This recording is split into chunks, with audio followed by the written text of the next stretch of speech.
Selamat malam. Malam ini, Kak Aldi dan Kak Mor akan menceritakan sesuatu tentang kontes kikir. Selamat menikmati.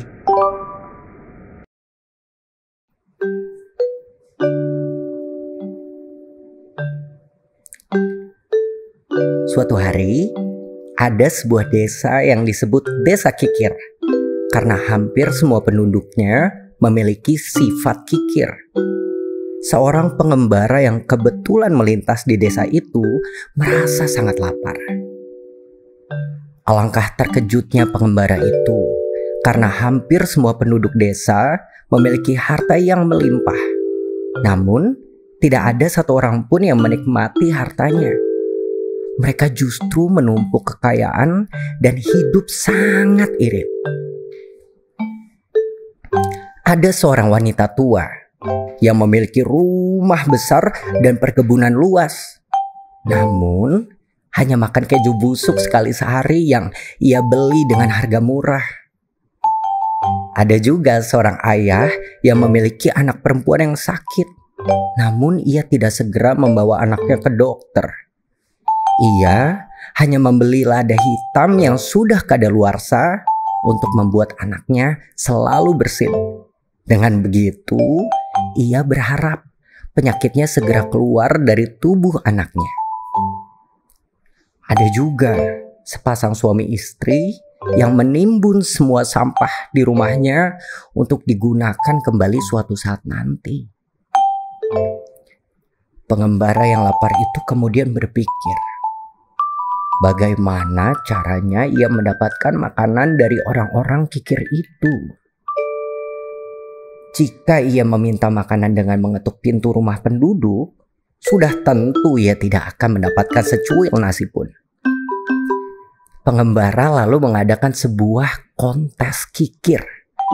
Pemenangnya akan mendapatkan sebuah hadiah emas yang besar dan berat. Tidak ada satu penduduk pun yang tidak mengikuti kontes itu. Semua bersemangat karena ingin mendapatkan emas. Syaratnya adalah siapa yang bisa menyajikan makanan paling enak untuk pengembara ialah pemenangnya. Penduduk berbondong-bondong mengikuti kontes. Pengembara mencicipi makanan yang dibawa wanita tua. Ia membawa keju yang selalu ia makan. Keju yang sudah bau dan busuk yang ia beli dengan harga sangat murah. Pengembara lalu mencicipi makanan yang dibawa oleh seorang pria. Ia tidak ingin mengeluarkan uang sepeser pun dengan membawa air sumur dan memberikan pada pengembara. Lalu, sepasang suami istri yang tidak ingin menyia-nyiakan tenaga dan uangnya. Mereka mengambil sisa makanan yang ada di tumpukan sampah di rumah. Lalu, ada juga yang memberikan sup garam, kulit buah apel yang sudah dibuang, dan yang terakhir seorang pria tua yang memungut secuil kapur yang tercecer di jalan. Lalu menggambar semangkuk bakso di meja yang ada di hadapan pengembara. Tibalah saatnya pengembara mengumumkan siapa yang menjadi pemenang kontes. Saat yang ditunggu-tunggu oleh penduduk desa. Semua berharap merekalah yang menjadi pemenang dan membawa pulang emas yang berat dan besar. Pengembara lalu membuka sebuah bungkusan. Ia mengeluarkan isi bungkusan yang sebenarnya kosong.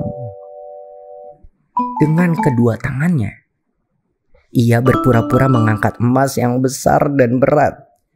Ia pun membawanya dengan setengah membungkuk, seolah yang ia bawa sangat berat.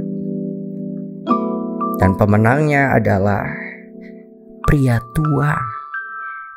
karena ia tidak mengeluarkan uang sama sekali untuk menyajikan makanan enak. Bahkan ia hanya menggunakan tenaga yang sangat kecil karena ia hanya menggambar saja. Pengembara menyerahkan emas pura-pura yang besar dan berat itu kepada pria tua.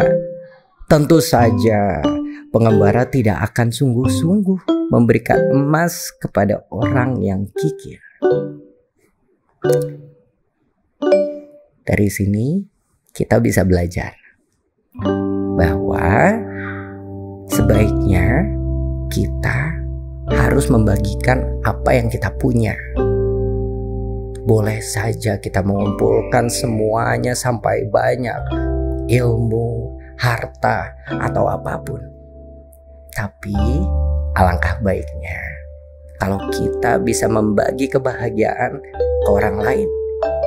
Karena apabila kita tidak berbagi, kita juga tidak akan mendapatkan hal yang lebih baik untuk kehidupan kita.